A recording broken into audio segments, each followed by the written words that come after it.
ప్రియమైన 9వ తరగతి విద్యార్థులకు మీరమ్మ హిందీ విద్యాలయంకు సాదర స్వాగతం. ఈరోజు పాఠ్యాంశంలో భాగంగా గానే వాली चिड़िया కహానీ పాట నేర్చుకుందాం. शुभोदय बच्चों, आज की कक्षा पर आपका स्वागत है. द्वितीय भाषा हिंदी नवी कक्षा पाठ्य पुस्तक सुगंध 1. इस पुस्तक में से हम पहला पाठ जिस देश में गंगा बहती है इस कविता पाठ को पूरा किए हैं. आज हमारा दूसरा पाठ क्या है देखिए, गाने वाली चिड़िया. आज का हमारा पाठ्यांश है गाने वाली चिड़िया. यह एक कहानी पाठ है. गाने वाली चिड़िया माने పాటలు పాడేటువంటి पक्षी. यह चित्र ध्यान से देखिए. यहाँ कौन कौन है? किसान है, बैल है और खेत भी है. खेत माने पोलम है ना. चित्र ध्यान से देखिए और यहाँ हुई प्रश्नों को समाधान दीजिए. चित्र में क्या क्या दिखाई दे रहे हैं. మరి ఇక్కడ పిక్చర్ లో మనకి ఏమేం కనిపిస్తున్నాయి? एक किसान और 2 बैल दिखाई दे रहे हैं. दूसरा प्रश्न, वे क्या कर रहे हैं? మరి ఇద్దరు కలిసి ఏం చేస్తున్నారు? రైతు ఎద్దులు కలిసి ఏం చేస్తున్నాయి? खेत जोतते हैं. वे दोनों मिलकर खेत को जोतते हैं माने दुन्नुతున్నారు. तीसरा प्रश्न, इनकी मेहनत पर अपने विचार बताए. మరి వీళ్ళ కష్టం మీద మీ యొక్క అభిప్రాయాన్ని తెలియజేయండి. समाज में किसान का महत्वपूर्ण स्थान है కదా. మన సమాజంలో రైతుకి ఒక గొప్పదైనటువంటి ప్రయారిటీ ఉంటుంది. ఎందుకుంటుంది చెప్పండి? उनकी मेहनत से हमें खाने भोजन और तरकारियां मिलते हैं. రైతులు కష్టపడటం వల్లే కదా మనం తినడానికి తిండి అలాగే కాయగూరలు ఇవన్నీ కూడా లభిస్తున్నాయి. ఒక మాటలో చెప్పాలి అంటే కిసాన్ हमारे अन्नदाता और सुखदाता भी है ना. यह उद्देश्य देखिए बच्चों. उद्देश्य, इस कहानी का उद्देश्य देखिए. समाज में किसान व मजदूरों का भी महत्वपूर्ण स्थान है. మరి మన యొక్క సమాజంలో రైతులకి అలాగే కూలీలకి కూడా ఒక ప్రత్యేకమైనటువంటి స్థానం ఉంది, గొప్పదైన స్థానం ఉంది. వే హమారే జీవనకే ఆధార్ హై. నిజానికి చెప్పాలంటే మన జీవనానికి ఆధారము వారిద్దరూ కూడా. इनके प्रति स्नेह प्रेम सहानुभूति आदि रखना और इनकी सहायता करना हमारा कर्तव्य है. సో మనం వీరి పట్ల స్నేహముతోనూ ప్రేమతోనూ సానుభూతి ఇవి కలిగి ఉండాలి. ఇంకా వారికి సహాయతకరణ హమారా కర్తవ్య. వారికి అవసరమైనప్పుడు సహాయం అందించడం కూడా మన యొక్క సహాయ సహకారాలు వారికి అందించడం కూడా మన బాధ్యత. इसके साथ साथ पशु पक्षियों का संरक्षण करना भी हमारा धर्म है. మరి इसके साथ साथ మానే మనం ఎవరికైతే రైతులు అలాగే కూలీలు వారికి ఎంతైతే సహాయం చేస్తూ ఉన్నామో ఎంతగా చెయ్యాలో వారితో పాటుగా పశుపక్షాదులకు కూడా సంరక్షించడం అనేది మన యొక్క ధర్మము. छात्रों के लिए सूचनाएं. విద్యార్థులైనటువంటి మీకు కొన్ని సూచనలు ఇక్కడ ఉన్నాయి చూడండి. पाठ के चित्र देखिए. चित्रों के आधार पर कल्पना कीजिए कि पाठ में क्या बताया गया होगा. మరి ఇక్కడ ఇవ్వబడినటువంటి చిత్రాన్ని మీరు చక్కగా చూడాలి. చూసిన తర్వాత పిక్చర్ ని బట్టి మీరు కల్పించుకుని అక్కడ వాటిని చిత్రాల ఆధారంగా కల్పన చేసుకుని మానే అక్కడ ఏదైతే ఉందో దాన్ని బట్టి మీరు వాక్యాలు చెప్పగలగాలి. పాఠ్యం యొక్క ఉద్దేశాన్ని చెప్పగలగాలి. పాట పడియే నయే శబ్ద और వాక్య రేఖాంకిత कीजिए. పాఠాన్ని చదవండి, కొత్త శబ్దాలు అలాగే వాక్యాలు ఏమన్నా ఉంటే మీకు తెలియని వాటిని అండర్లైన్ చేసి పెట్టుకోండి. నయే శబ్దం और వాక్యం के बारे में मित्रों से चर्चा कीजिए. కొత్త పదాలు వచ్చినప్పుడు కొత్త వాక్యాలు మీకు ఏవైనా కొత్తగా అనిపించినప్పుడు ఫ్రెండ్స్ తో డిస్కస్ చేసి దానికి మీనింగ్ ఏంటి తెలుసుకోవాలి. నయే శబ్దం కే అర్థ శబ్దకోశ్ మే ఢూండే. మీ ఫ్రెండ్స్ కు తెలియలేదు, టీచర్ గారిని అడగాలి. లేదు టీచర్ గారిని అడగడానికి అవైలబుల్ గా లేరు, మీకు దగ్గరలో లేరు, అప్పుడు ఏం చేయాలి, డిక్షనరీలో వెతుక్కుని ఆ పదాలకి అర్థాలు తెలుసుకోవాలి. సో ఈ విధంగా మనం పాఠ్యాంశంలో ముందుకి సాగుదాం. శ్రద్ధగా వినండి, ఈ స్టోరీ చాలా చక్కగా ఉంటుంది, మీకు అందరికీ నచ్చుతుంది. మీకు అందరికీ కథలంటే బాగా ఇష్టం కదా. సో ఈ కథ కూడా చాలా చాలా బాగుంటుంది, మిస్ కాకుండా మొత్తం కథ వినండి. ఏక్ రాజా తా, ఒక రాజుగారు ఉన్నారు. వహ బహుత్ హీ సుందర్ మెహల్ మే రహతా తా, మరి ఆయన అందమైనటువంటి ఒక భవంతిలో నివసిస్తూ ఉండేవారు.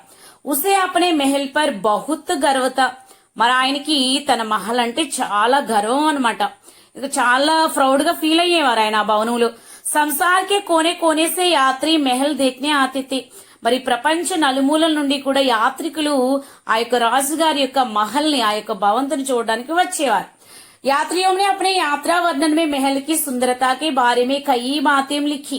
మనకు తెలుసు కదా, ఎవరైనా టూరిస్ట్ వచ్చినప్పుడు అక్కడ ఉన్న ప్రదేశానికి సంబంధించి అక్కడ ఒక బుక్ ఇవ్వబడుతుంది, అందులో వాళ్ళ యొక్క ఒపీనియన్స్ రాస్తారు.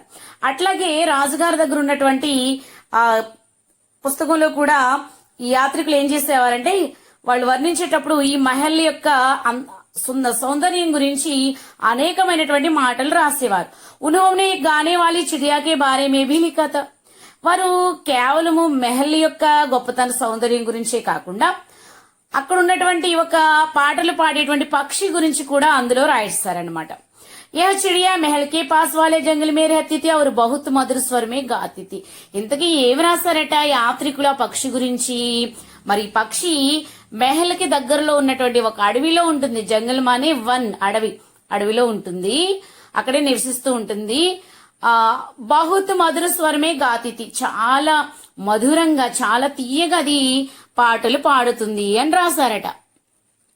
రాజాని చిడియాకు కభీ నహీ దేఖా తా, ఇంతకు విషయం ఏంటంటే రాజుగారు మాత్రం ఇప్పటి వరకు ఆ యొక్క పక్షిని చూడలేదట. యాత్రియం ద్వారా లిఖే గయే యాత్రా వర్ణన్ పढ़ने से राजा को चिड़िया के बारे में पता चला. రాజుగారు ఒక రోజు ఏం చేశారంటే ఆ యొక్క యాత్రికులందరూ కలిసి రాసినటువంటి యాత్రా వర్ణన పుస్తకం ఉంది కదా, ఆ పుస్తకాన్ని తెప్పించుకుని చదివించుకున్నప్పుడు మరి ఆయనకి విషయం తెలిసిందంట వాళ్ళు చెప్పినటువంటి పక్షి గురించి. సో అప్పుడు అర్థమైంది దీనికి, ఆ మెహల్ యొక్క పక్కన ఉన్నటువంటి అడవిలో ఒక మధురమైనటువంటి పాటలు పాడేటువంటి ఒక పక్షి ఉంది అని. రాజానే ఉస్ చిడియాకో దేఖ్నా చాహా, చదవంగానే అనిపించింది నేను కూడా ఈ యొక్క పక్షిని చూడాలి అనుకున్నారట ఆయన. ఇస్లియే అప్నే సేవకుం కో బులాకర్ కహా, అందుకని ఆయన ఏం చేస్తారు, వాళ్ళ సేవకులు పిలిచి చెప్పారు, తుమ్ లోగోం నే కభీ ముజే గానే వాలి చిడియా కే విషయమే నహీ బతాయా. అదేంటయ్యా మీరు ఇంతమంది ఉన్నారు, మీలో ఏ ఒక్కరు కూడా నాకు ఆ పాటలు పాడేటువంటి పక్షి గురించి చెప్పట్లేదండి, ఇంతవరకు నాకు చెప్పలేదేంటి అని గట్టిగా అడిగారు. జావో వెళ్ళండి, జంగల్ సే ఉస్ చిడియాకో పకడ్లావో, వెళ్లి అడవి నుండి మరి ఆ పక్షిని మీరు పట్టుకుని తీసుకుని రండి.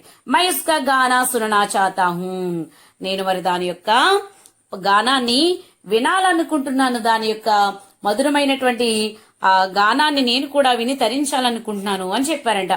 రాజాకే సేవకునే బి ఉస్ చిడియాకో కభీ నహీ దేఖా తా, ఎందుకు చిత్రం ఏంటంటే రాజుగారి కాదు, రాజుగారి యొక్క సైనికులు కూడా ఆ పక్షిని ఎప్పుడు చూడలేదంట.